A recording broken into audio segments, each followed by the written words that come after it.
Hello and welcome. So today we have a new news segment here on the channel. I'm going to leave the gun shop for debates, specific themes, things like that, making offs, unraveling new purchases that I make here for you, unboxings and stuff like that. The news will have this new news segment. To start with, let's talk about Sony and Xbox. All this theme about Xbox wanting to buy even more studios to combat Sony's supremacy. That was a brilliant strategy from the leader of Xbox. I'm not going to tell you his name because I don't respect the man, not in the slightest, because he's really being aggressive in terms of wanting to defeat Sony in a way that shouldn't be. This is video games. Okay, it's a billion-dollar industry, but it didn't start like that. We should take a step back and be a little bit more like we were on the 90s. Not having super studios like EA or like the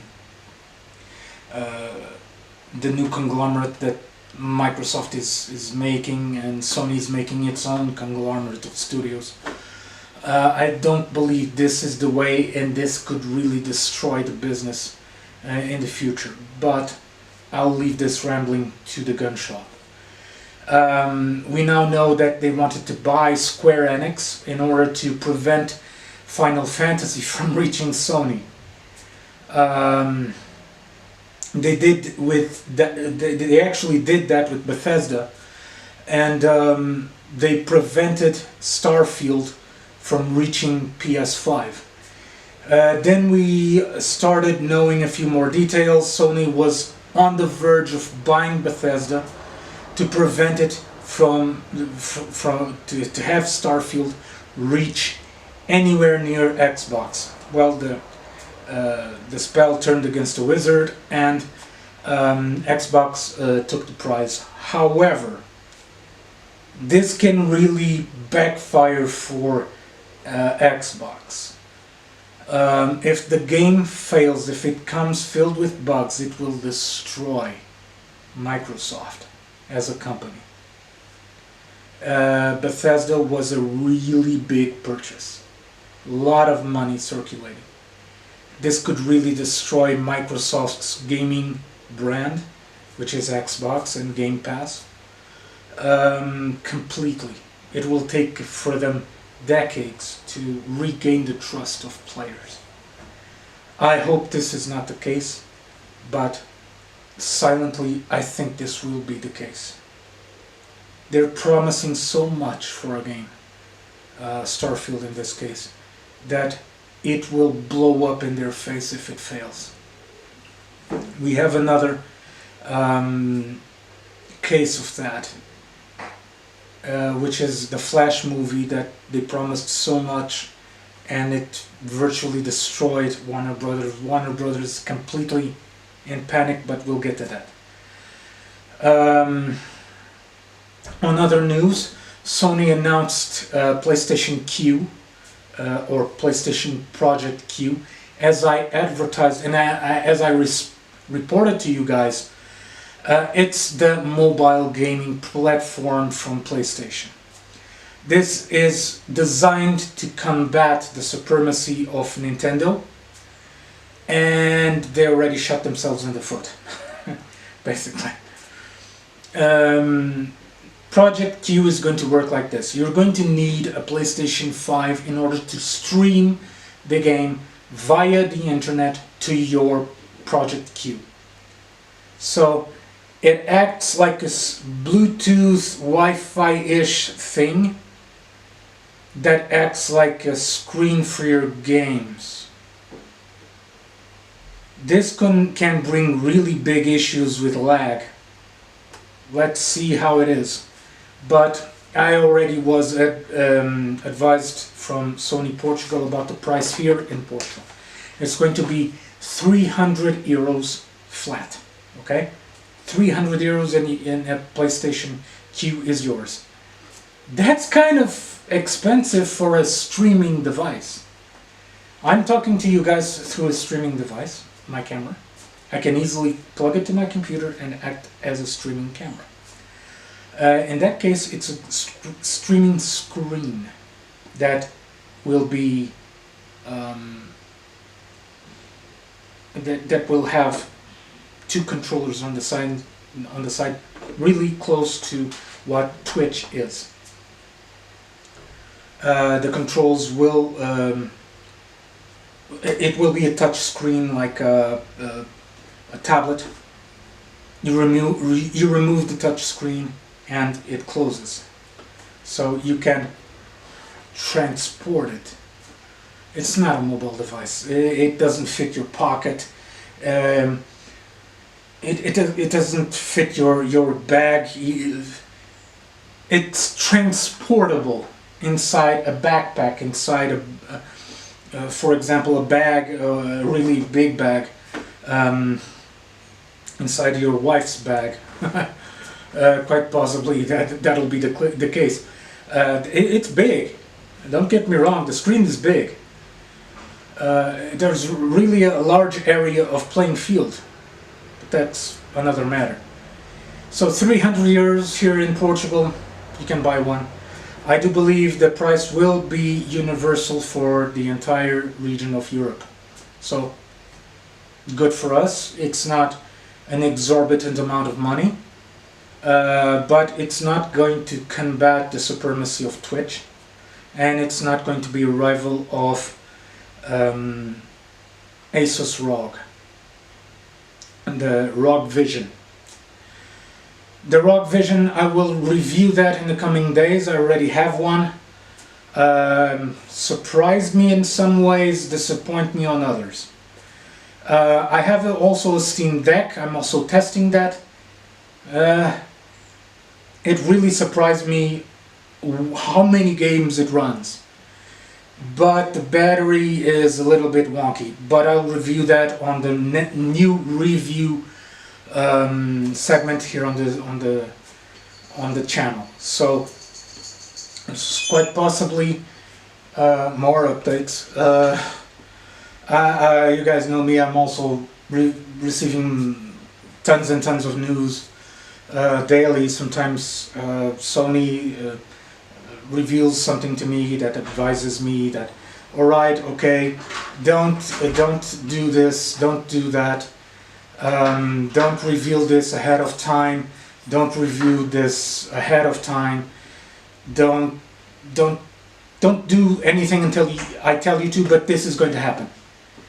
Okay, and basically, right now, what I'm trying to say is, I'm always receiving stuff to say to you guys, but I need to be very careful what I say. I'm not here to undermine Sony or Xbox or Asus or whatever. I'm not here to undermine anyone. They have their times to announce stuff. In the meantime, apart from all this, yeah, the Flash movie failed miserably. This was something I was not expecting, but now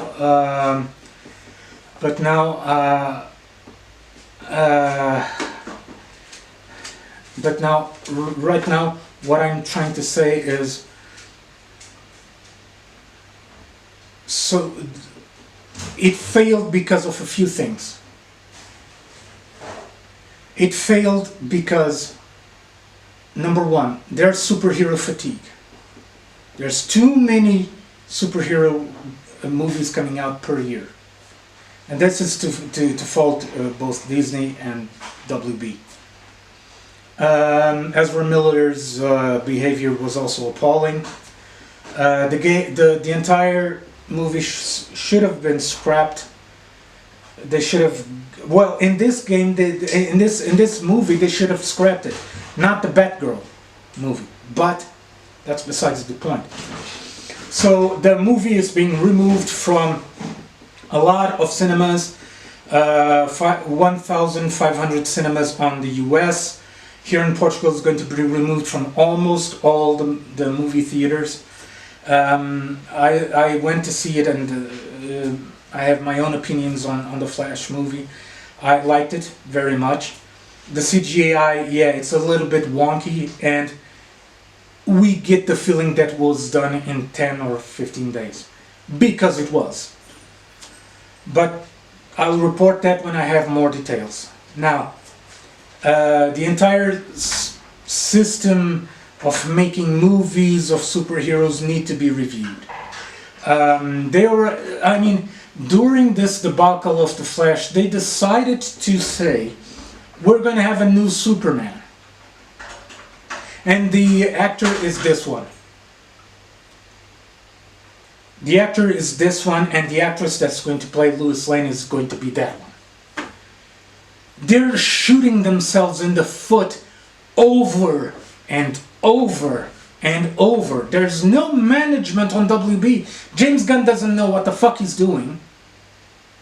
And Zevran, well, he's taking the hit and he's signing off. He's taking the hit for the Flash. I mean, it's so sad to see WB the way it is. That is appalling. It's totally appalling. We have a fantastic crew that did a fantastic movie that's going to be considered one of the biggest failures in movie history and on WB in particular. I like the movie, the reviewers like the movie, a lot of people that go to see the movie love it, but the naysayers and already the gun nerds, that's what... by the way, we are terminating everything, but we still have 3 movies for you. Go and watch them because we want your money. Who does this? Who told them this was a good idea? There were blockheads, both of them. James Gunn should have been fired already because he put WB in such a position that it's dangerous for the continuation of the company. Not the movie franchise, not that. The company itself is in difficulties now because of James Gunn's stupid ass decisions.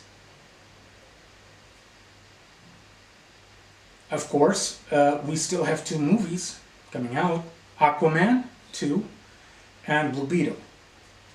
A lot of fans are already saying they're not going to waste their money on Aquaman. They're probably going to see Blue Beetle because it's going to be the first movie of the DCU, the DC Universe, Cinematic Universe, whatever you want to call it, the new one. The way they treated actors, producers, directors on this DCU doesn't leave me a lot of hope, because a lot of people went away, like Hamada and other idiots, but a lot of them are still there. Movies like The Green Lantern, scrapped. It's going to be a TV series like True Crime. How the hell are we going to pull that one out? I don't know. James Gunn is just stepping on eggs all over the time, because that's what he does. Okay. He really did a good job with the Suicide Squad, but that was one movie. He really did a good job with the entire Guardians of the Universe franchise, yes, he did. But he doesn't have any experience running an entire universe, cinematic universe. It's sad, and I do believe that the DCU is already fated to fail. Big time. Well, this is this week's news segment. I hope you guys enjoyed it. Next weekend I'm going to have the gun shop and then I'm going to elaborate a lot more on the DCU and the DCEU and what happened to each actor. And then I'm going to compare what could happen to these new actors. Did they agree? Did they knew that the former actors went through this hell? I don't know. But as always, subscribe to the channel, leave a like, share it with your friends. I really appreciate it. Thank you very much, and I'll see you all next week. Play on.